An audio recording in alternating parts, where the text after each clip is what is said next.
There's a building in the Vatican called the Apostolic Palace, which contains a room called the Stanza della Signatura. The room has a fresco on each of its four walls painted by Raphael during the High Renaissance, and together they represent the four domains of human knowledge. The Parnassus depicts poetry, music, and art. The Cardinal Virtues depicts law and justice. The Disputation of the Holy Sacrament depicts religion and faith. That's God right there at the top. And the fourth painting is called The School of Athens. Its subject is philosophy, and that is also the subject of this video.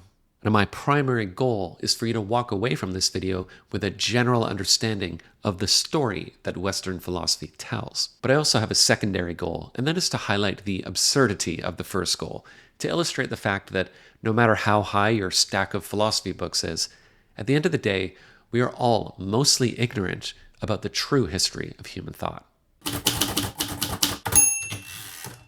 So this project began last year when I made it my New Year's resolution to become better acquainted with the philosophical canon so that I could quote Voltaire at cocktail parties. So I made a list of 52 of the most influential philosophers in the Western tradition and committed to reading one of them per week, and most importantly, in chronological order. Now that was actually pretty important because I realized that philosophy is a conversation. Wittgenstein is reacting to Kant, who's reacting to Hume, who's reacting to Descartes, who's reacting to Plato, and so on. The corpus of Western philosophy is a dialogue, so it didn't really make sense to learn about Thomas Aquinas without first learning about Aristotle. Now I quickly realized that I would barely scratch the surface of the total canon of written material, and I'd be lying if I told you that I understood or enjoyed all of what I read. But that's okay, because all I really wanted was the gist. I didn't want a PhD level understanding. I wanted to be able to understand what it meant when the name Nietzsche was referenced, or what existentialism actually meant. Now, if you're a philosophy PhD yourself, you might be thinking, this guy only has a puny amount of knowledge. And that's true. But so do you, even if you've spent your entire lifetime absorbed by the writings of Arthur Schopenhauer or Jacques Derrida. You still only have a marginally bigger fraction of the total canon in your brain than anyone else does. And my point here is that I realized I wasn't really reading philosophy. I was reading a story about philosophy. I wasn't getting an objective history of thought. I was getting something more like a mythological account. So take Socrates. He's the granddaddy of them all, the year zero of Western philosophy. There are many important philosophers who come before him, but we call them pre-Socratics, in much the same way we use BCE to suggest that the majority of human history was mere prelude to Christianity. Now, Socrates is considered by many to be the founder of Western thought, and like so many ancient prophets, we're not totally certain he was even a real person. The very notion that we can discover truth by means of critical dialogue is credited to him. We call it the Socratic method. Now, he was executed by his own government for denying the religion of his time and for corrupting young minds. And he refused to the very end to acknowledge his own guilt. And in so doing, he became a martyr for intellectual freedom and integrity. Socrates hands the baton to his student Plato, who then hands the baton to Aristotle. And to understand these two towering figures, we need only look at Raphael's painting. See, Plato is pointing upward because he believes that ultimate reality lies in a higher immaterial realm beyond the physical world. Now, Aristotle extends his hand forward, palm down. He is more concerned with the observable physical world.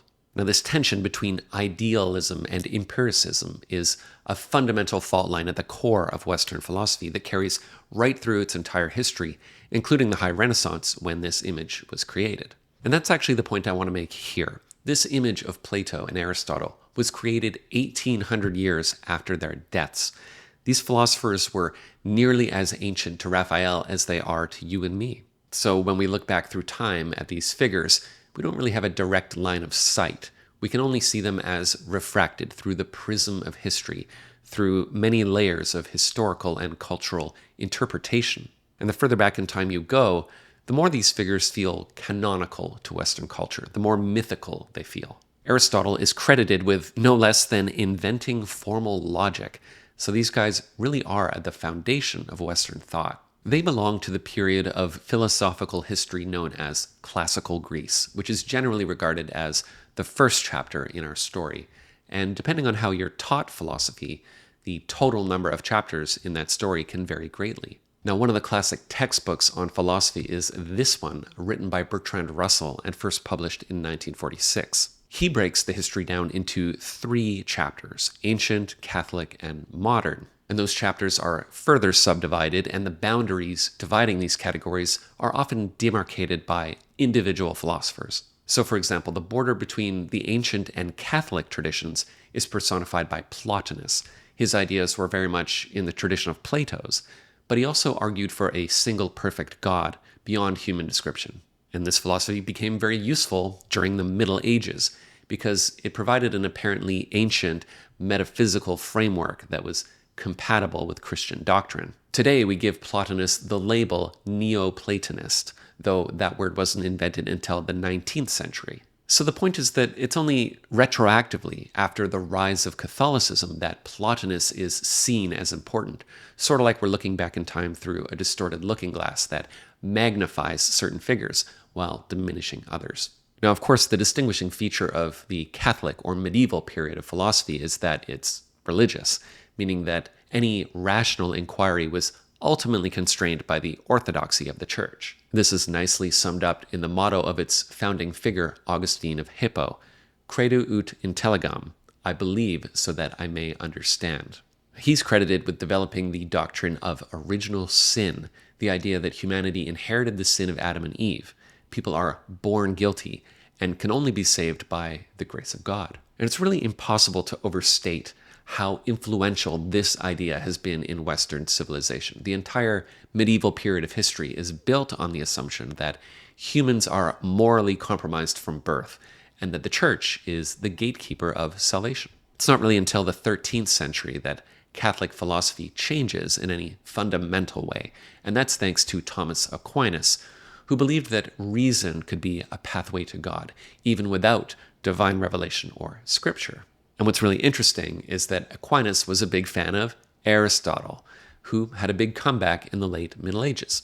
And Aquinas actually claimed to prove the existence of God using Aristotelian logic. So there must be an unmoved mover, there must be an uncaused cause, and degrees of perfection imply a perfect being, and so on. Whether you're persuaded by this type of argument doesn't matter so much as the bigger point that towards the end of the Middle Ages, religious philosophy became less dogmatic and more reasoned. And this nostalgia for classical Greece would ultimately lead to the Renaissance, which kicks off Russell's modern period of philosophy, the period that contains most of the famous philosophers we refer to today. After 1,000 years under the watchful eye of the Church, philosophy at last broke from the chains of theology and presumed that humanity, rather than heaven, was the measure of things. The broad label for this is humanism, and it is the central concern of the Renaissance. It didn't mean that religion went away, not by a long shot. Let's not forget that the great works of Raphael and Michelangelo are in the Vatican. But this revival of ancient literature and philosophy lays the intellectual groundwork for the next subchapter of the modern era, the Enlightenment. This kicks off with Francis Bacon, who looks at Aristotle's deductive reasoning and says, hold on a second, what if there's another way of gaining knowledge? We don't know the world merely by logical deduction. We also reach conclusions by systematically observing the world. We compare, we classify, we generalize based on evidence, and we can test and revise those ideas. The most important transitional figure here is the great René Descartes, who might be the most famous post-Greek philosopher. And he authors the well-known dictum, cogito ergo sum, I think, therefore I am. The idea being that nothing in this world is certain. Everything can be doubted. You can't even trust your own senses. The only thing that one can know for certain is that one is conscious. And that, therefore, must be the starting place in the search for truth. So the stage is set for the hero of our philosophy story, the light in the darkness that rescues humanity from the ignorance of the Dark Ages, science. And one famous illustration of this revolution in thought is the astronomical clock. If you've ever been to Prague, you've probably seen the most famous of these, but there's also one in Strasbourg that's equally amazing. It's basically a giant contraption of stone and wood and brass, and it's meant to illustrate the motions of the cosmos, So there's statues representing the four ages of man as they march past death. And there's a bunch of dials showing a ton of stuff like the time of day, the sun's position in the zodiac calendar, the tilt of the Earth's axis, the position and phase of the moon. It's just really incredible. Now, philosophers of this era regarded the universe as a clockwork mechanism in which nature operates under precise, universal mathematical laws, like the gears of a clock.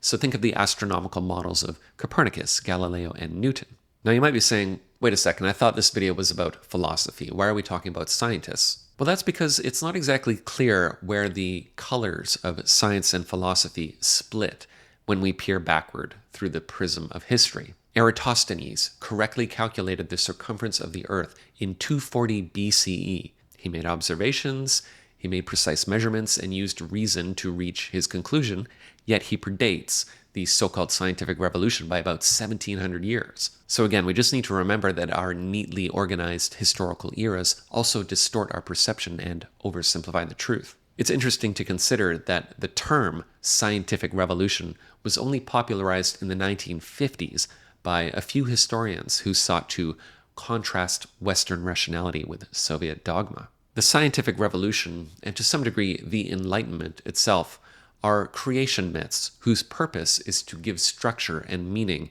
to present-day values and beliefs. That's not to say they're false in any way, only that they're a story more than they are mere fact. And like any good story, it has a moral. Today we look back on figures like Copernicus, Galileo, and Newton as heroic liberators, rescuing civilization from the dark ages of superstition and ignorance.